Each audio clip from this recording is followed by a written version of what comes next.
Full icon energy, working the angles, one, two, three. You got that look to a T. Full icon energy, one, two, three. Welcome to Side Hustle, a show dedicated to learning all about the interesting ways that people are making extra money on the side. And this week, we are so excited to welcome in John Bassett, the owner of Family Forever Apparel, a hat company. Thank you so much. Yeah, thank you so much for having me. So let's start from the very beginning. How did this become a side hustle? Yeah, I guess I just always wore hats and I'm bald, so that kind of helps to where you want to cover your head with something. But I was on paternity leave one day and just was like, I'm tired of like buying hats that like I'm like, oh, I kind of want this changed or I want this changed. And I was like, let me try it. Let me see if I can do it. And it kind of brought the idea into place. And you're wearing one of your hats. I am wearing one of the hats now. Yep, You designed it. I did. What is that process like? It's interesting because I'm not artistic at all, so it takes me a long, long time. But yeah, I started with just like this heart hat, and just like a black and white version, obviously. But I was just like messing around with different designs, different things, and I was like, what kind of like speaks to me? And then I got to like the dripping heart, and then I put like a FF in the middle for Family Forever, and I was like, hey, I kind of like that. And the FF is also, I read on your website, it also has a deeper meaning. Yeah, so my kids' names are Tatum and Towns, so it's kind of like a big T and a little T, if you look at it like that. So it's kind of like a hidden meaning to me with the family. So you don't have a background in design, correct? No, not at all. So how does one come up with do you just draw it? I You was have a on like notebook I somewhere was where on you- Canva, and no, you don't want me to draw it on a notebook. Trust me, I cannot draw a stick figure if I wanted to. Yeah, I was on the computer just like trying to mess with it, and then like the T's or the F's are pretty easy. They're straight lines, so I could handle that. And then I kind of messed with the heart. So So what was it like to finally see like the first hat in person? the first hat I actually saw in person was kind of wild. I was in Indianapolis, and I had never been there. Um, it was probably 6 months after I launched it. Like I had seen obviously like family and friends in Charlotte, but I was in Indy and visiting a buddy, and we were at a bar, and I like did a double take. I was like, wait a second.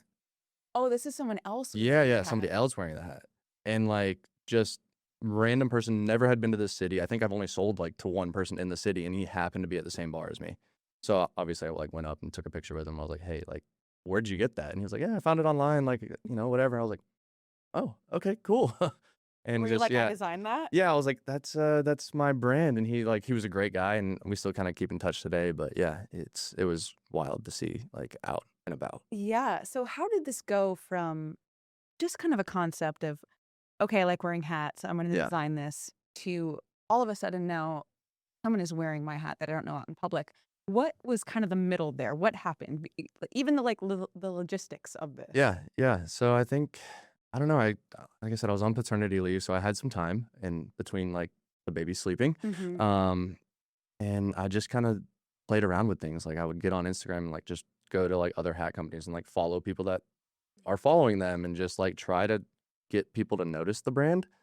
And I like learned how to make a website and just tried to like improve the website and do things like that. And it just slowly but surely like got into people's hands and kind of took off from there. Was there anything that kind of like surprised you along the way? Because I'm sure you obviously design the logo. You have to go through another company to get the actual hat, correct? Yes. Yep. Yeah. What was that process like? That was interesting, like, finding a manufacturer. I feel like that's a lot of people's, like, questions, like, "How'd you find your manufacturer?" And I got samples in from a bunch of different ones, and just, like, this was one that stuck out, like, the quality was there and the communication back and forth was there, so I kinda said, "Alright, let's jump in," and, like, I started with, like, 25 hats, so it's not like it was, like, some big, like, investment, and they just kinda treated me the same way with 25 hats as they do now, and I've liked it ever since, so, yeah. So you went from seeing someone random at a bar wearing your hat to now it feels like your hat is everywhere. There were some notable people that now wear your hat. I even made a list. I mean, the Bachelor franchise, Love is Blind, famous musicians, athletes from the NFL, the NBA. How? It's a good question. I'm not really sure. I think I got lucky a lot of the part of that. And it kind of snowballed. Like it started with just like all right, let's get some on my friends and then get some on my family, get some on random people. And then it was like I would reach out on Instagram to like just people that wore hats, and I was like, hey, I've got a hat, like would love to send you some. I think you might like it.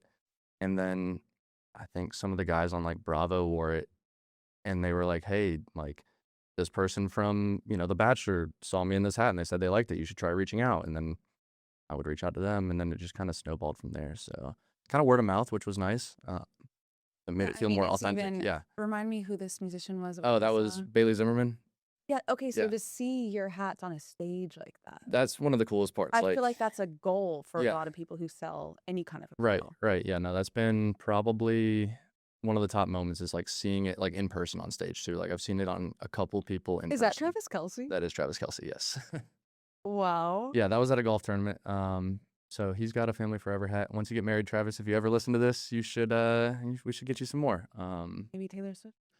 That would that just be like everyone's end all be all goals if Taylor Swift's wears your Right, I brain? think Like, so. yeah, Well, it's technically probably in her home. right. So there you go. You're one step Yeah, closer. we are in the Kelsey Swift home. So I think, for anyone who might be watching a podcast like this, which is about, of course, side hustles, they might want to potentially get into it. I mean, I know the dream is to get famous people wearing your hats, but I mean, how important is that branding side of it? And like, where do you even start? Because it sounds like you kind of did it in a way that didn't really cost money. You just slid into people's DMs. Yeah, I mean, essentially, like, I think once Morgan Wallen wore the hat, people were like, how much did you pay for that? Like, I cannot afford Morgan Wallen's price to wear a hat. Like, there's no way.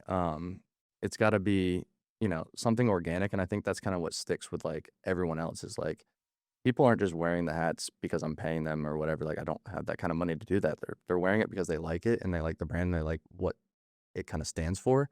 So I think that's a lot of the marketing aspect of it is just like, how can you bring a community of people together and like just have a mutual understanding of just like each other, even if are completely different people.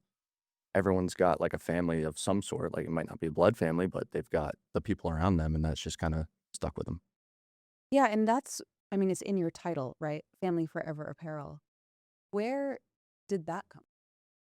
I actually have a tattoo that says Family Forever, so that was kind of the idea. I got that. That was my first tattoo when I was like 18, and that's kind of where that name just kind of came from. I obviously bounced around a bunch of names as I was kind of going through it, and that just kind of stuck. And I was like, I think that's just like there was like a place where I didn't feel like there were hats, at least in this space, where it was like something that was stylish but still like meant something.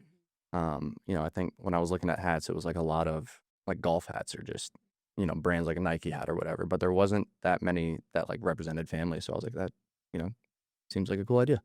So you have been officially in this hat business since 2023 is when you launched. Yeah, mid 2023. Yeah. How much have you grown? Since the first launch, a lot. The first launch was like, all right, let's, like I said, start with 25 hats, and hope that somebody on the website buys one like a month later. And now it's to the point where like I sold more hats in January than I did all of last year almost. So it was like Wow. just, kind of crazy to try to keep up with. And it's a lot of learning along the way. Like now I just don't have the inventory to kind of keep up with some of the demand. So That's a good problem to have. yes, good problem to have, but something that I'd like to, figure out for next January, we'll say. Well, on that note, we're going to take one quick break. We'll be right back. Welcome back to Side Hustle, which, of course, we know is a show about making money on the side. And you actually do work a full-time job Yes, I do. while also running a successful side hustle. How do you balance that? That's a good question. Yeah, I mean, I go to work, normal hours every day, and then this is kind of I wouldn't say it's my 5 to 9 because I have kids too, so it's more of like my 9 to midnight kind of situation. Wow.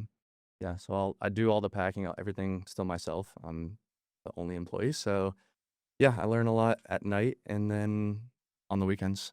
So How many hours, not to put you on the spot, but do you think that you dedicate to this? it depends. It depends on if I'm trying to come up with a new design because, like I said earlier, I'm not artistic in the least bit, so that takes me probably a lot longer than the average person.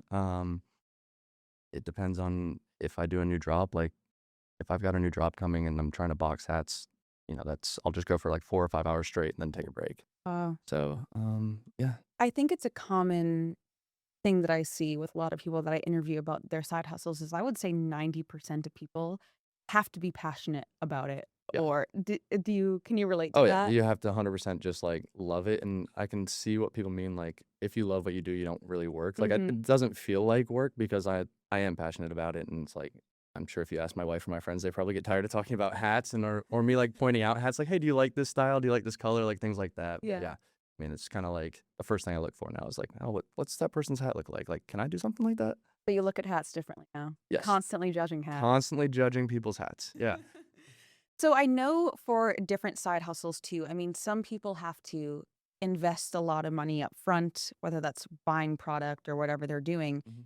For you, was that the case? Or was it, your first shipment, you were selling hats immediately and kind of instantly making money? Yeah, no, I mean, I think it's kind of a mixture of both for me Mhm. because I did only start with like 25 hats. So that was like my manufacturer's minimum.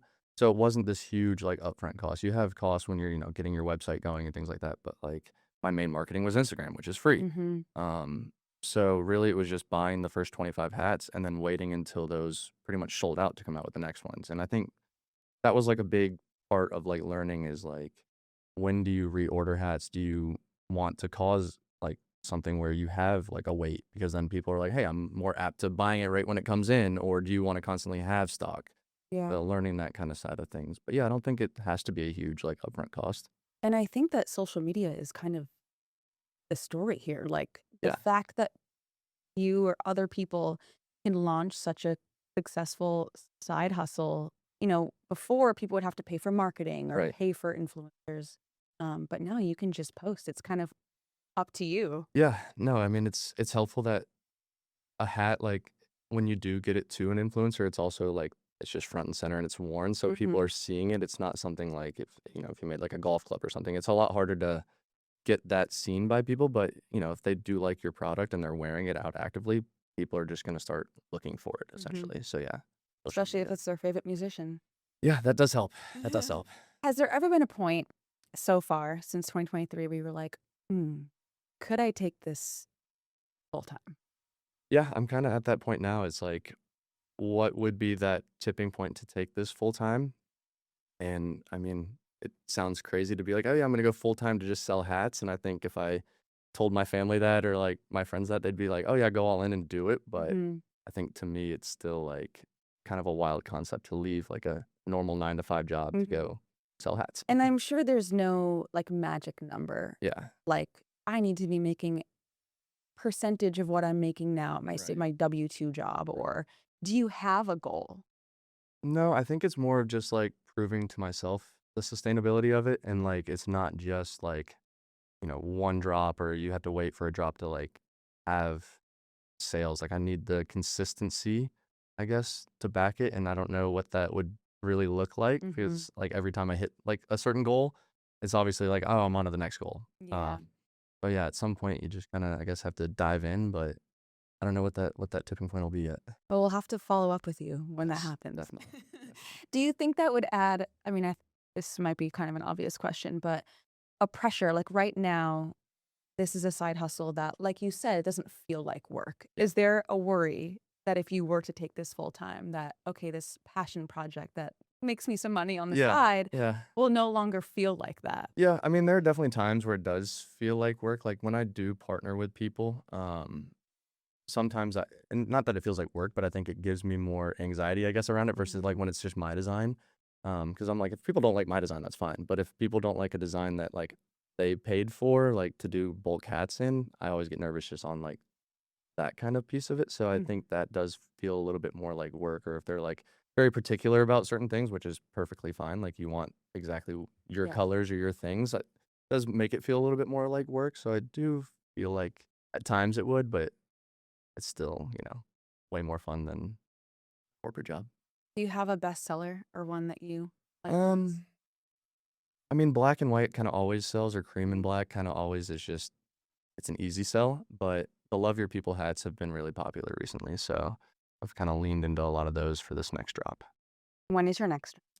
Friday next week. So a week from today. Exciting. What Yes. is kind of going through your mind before a drop? I don't know. Like, are people gonna like all the different colors? Are they going to be as excited as I am, or is it just gonna be I ordered a ton of hats for no reason and I've got to make more room in my house for hats that are just gonna sit there? So it's just Yeah. kind of a lot of, I guess, I'm not really an anxious person, but I guess anxiety Hmm. when you think about it that way. I could see that. And then when these hats do sell, I mean, is it kind of like a boost of, all right, let's keep doing it? Yeah, yeah. Once you like get the sales and they kind of roll in, it's like, okay, on to the next one. Like, what other colors are people gonna like? Or like, all right, we've got summer coming up. Like, do people want, hats that they're gonna wear on a boat? Like, can I find something Some that's, bucket yeah, like hats. a bucket hat or like a visor for some people if they like that? Or like, what's kind of the next move, you know? All right. Well, on that note, we're going to one more quick break. We'll be right back. Okay, so we've talked about the celebrities, the athletes wearing your hats, but what about the partnership? Because you have a pretty big partnership.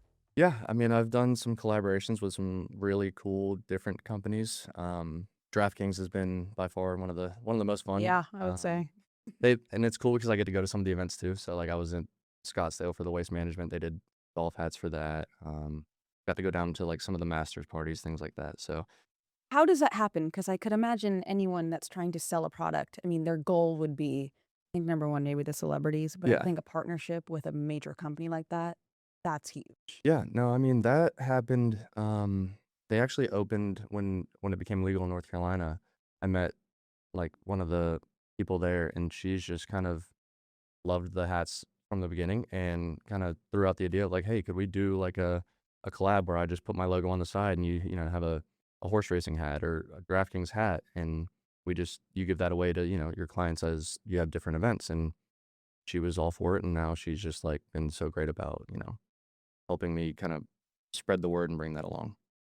And I can imagine that gets even more eyes on your product as well. Yeah, I like that because people that like the hats and they like the feel of the hats, I actually have a QR code on the inside of all my hats that takes them to my website. So it's like Nice. free kind of promotional branding of like, hey, I like the way this hat feels, even though it's a DraftKings hat. What's this QR code? And then they're like, oh, maybe that's where this is from. Yeah. Brilliant. How did you think of that? A friend was actually like, hey, you should like do some sort of QR code or something because people are keep asking me like where I got my hat from and I had to like go to the website or whatever. And I was like, maybe I can put one on the inside, like on a sweatband. Yeah. And it's kind of worked ever since. Oh, it's incredible. So I feel like you have done so much in just 3 years. I hate to ask with the what's next question, but Yeah. do you have any big plans or expanding? Yeah, I mean, I would love to get into more apparel. I think everyone's like first question is like, "Hey, when are you gonna do shirts? When are you gonna do this?" And it's just so different than hats because hats are like one size fit all. Hmm. So jumping into like apparel and dealing with sizing, I think is a big next step that I just don't have the background in apparel or design for that kind of stuff. Hmm. So I think as I grow, that would be somewhere where I'd want to bring somebody in to kind of help me figure out how to kind of expand into that market. Hmm. And you do this out of your home, correct? Yes, it's all out of my house. Returns come to my house, everything. Everyone's got my address. I should probably get a PO box at some point. Maybe, especially if you expand to Yeah, apparel. yeah. You know, of course, the world is your oyster. Is there anything that, looking back, that you're like, oh, I could have done that differently? Or do you kind of view it as I needed to learn? Yeah, no, I view it as I needed to learn. Like even just like I look at my old website, I'm like, oh, that's so terrible. But people still bought the hats. Yeah. And I think it goes into like once they see the story too, like they realize it's just me, or like when people email me and I'm like responding as, customer service, it's just me. So I think that also goes a long way. Like people still feel like it's like, I mean, it's a very small business comparatively. So I think that helps go a long way. So no, I think I needed to learn the whole time. Yeah. And do you have any advice for anyone that might be watching? Maybe they can't design for hats, but they have another product that they could sell. Just like a big takeaway or advice for anyone who's like, I could maybe do that or enjoy doing that. Yeah, I mean, I think you said it earlier. Just use social media to your advantage. Like it's free. Anyone can make a social account. You can make multiple social accounts. You can message whoever you want pretty much for free. Take advantage of that and just go for it. I mean, jump in, try it. What's the worst that can happen? Start small. Like I'd start with 25 hats and then let it grow from there. Don't jump all the way in if you don't want to, but let it grow kind of organically. And you might end up being the founder, the creative director, the designer, the social Yeah, media, and the the person that has to deal customer with the service. returns. Yeah, the customer service part is not as fun, but yes, all the rest is way more fun. All right. Well, thank you so much. And I want to let you tell people where they can find your hats? Yeah, familyforeverapparel.com. You can find us on social media at Family Forever Apparel. And you have a drop coming Yeah, up? have a drop coming up on Friday, so feel free to browse some hats. Any sneak peek?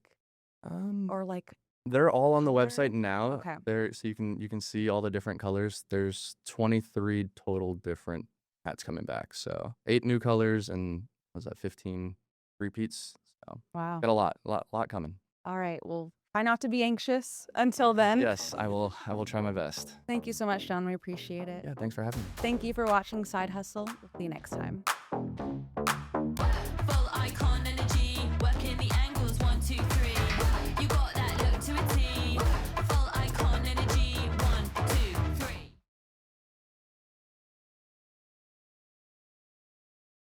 Queen City News Plus. Just search Queen City News on your smart TV's app store.